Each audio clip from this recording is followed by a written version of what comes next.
History is usually written long after the fighting stops by people looking back with the benefit of hindsight. But what if you could get your hands on a field commander's journal written right in the heat of battle? One that analyzes a historic defeat as it was happening. Well, that's exactly what we're diving into today. A raw, unfiltered account from inside one of the 20th century's most defining conflicts. So the source for this explainer is an incredibly powerful memoir called The Catastrophe of Palestine by Abdullah Al-Tall. Now, he wasn't just some soldier. He was the Jordanian Arab Legion commander, responsible for defending the old city of Jerusalem during the 1948 Arab-Israeli War. This means he had this unique, boots-on-the-ground view of the entire operation. And right from the get-go, in his introduction, you can just feel the weight of this role on his shoulders. He saw this as way more than just a military assignment. For him, it was a sacred duty. And it's this deep personal investment that makes his account not just powerful, but, well, painfully critical. Okay, so here's how we're going to break this down. First, we'll get to know the commander behind the memoir. Then, we're going to dive right into the brutal battle for Jerusalem through his eyes. From there, we'll unpack his devastating diagnosis of why he called it a catastrophe. And finally, we'll step back and think about what his testimony really means for history. All right, so first up, who exactly was Commander Al-Tall, and what was this moment that came to define him? Yeah, Abdullah Al-Tall was not just another officer. He was actually promoted on the battlefield and then became the military governor of the old city.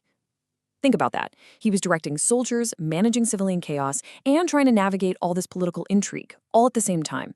He wasn't just watching the storm from a distance, he was literally in the eye of it. And that's really what makes his memoir so unique. This is not some patriotic retelling of a glorious victory. Oh no, it's a searing critique. Al-Tall basically wrote this to answer one burning question. Why did we fail? It's an insider's postmortem on a national trauma. Okay, so that brings us to the very heart of his story, the intense, brutal battle for the city of Jerusalem itself. Al-Tall doesn't write like some general looking at a map from miles away. He really puts you right there in the trenches with his men. So what was it actually like for the soldiers defending Jerusalem? Well, he paints a pretty grim picture. You have these local Palestinian fighters, who he calls the Mujahideen, desperately trying to defend their homes, but they were critically outgunned.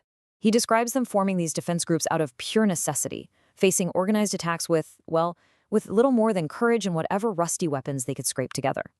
And he doesn't just talk in generalities. He zooms right in on these incredibly intense moments, like the desperate battle for the Notre Dame building.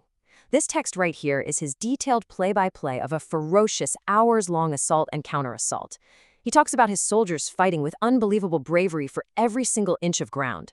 This wasn't some abstract strategy on a map. This was a brutal life-or-death struggle for a single building. The incredible bravery he describes on the front lines, it just makes his final conclusion all the more devastating. He basically argues their sacrifice was completely wasted. And that brings us to his core thesis, the anatomy of the catastrophe. I mean, that's a deliberately provocative title, right? He's not just describing a military loss, he's describing a total systemic failure. So, where does he point the finger? What went wrong? For Al-Tall, the absolute core of the catastrophe was this huge, gaping chasm between promises and reality. Over the radio, you had Arab leaders making grand speeches about unity and inevitable victory. But on the ground, what he saw was a totally fragmented command, no coherent strategy, and a crippling lack of supplies for the men who were doing the actual fighting. In a section he bluntly calls causes of the tragedy, he just lays it all out, plain and simple. First off, he says the defense plan was a complete improvisation. Second, his garrisons didn't have basic supplies. They didn't have enough ammo. And maybe most damning of all, his soldiers were poorly trained and totally unprepared for the fight they were thrown into. And that is what makes his testimony so incredibly raw. As he says right here, he's not writing some fictional story. He's documenting a wound that he knows will last his entire life. For Al-Tall, the failure of leadership wasn't just some political talking point. It was a deep personal betrayal of the men who fought and died under his command. But his criticism didn't stop with his own side. Al-Tall also pointed a finger outward, directly at the British, who were in the process of withdrawing from Palestine. He straight up accuses them of outright treachery, claiming they were secretly arming and helping the opposition while actively undermining the Arab armies. So what do we do with a testimony like this? What's its legacy? That brings us to our final section, what this single, powerful voice can teach us about history. So if we boil it all down, what are the big takeaways from Al-Tall's perspective? For one, battlefield bravery means very little if you don't have competent leadership to back it up. Second, internal division can be just as deadly as the enemy you're facing.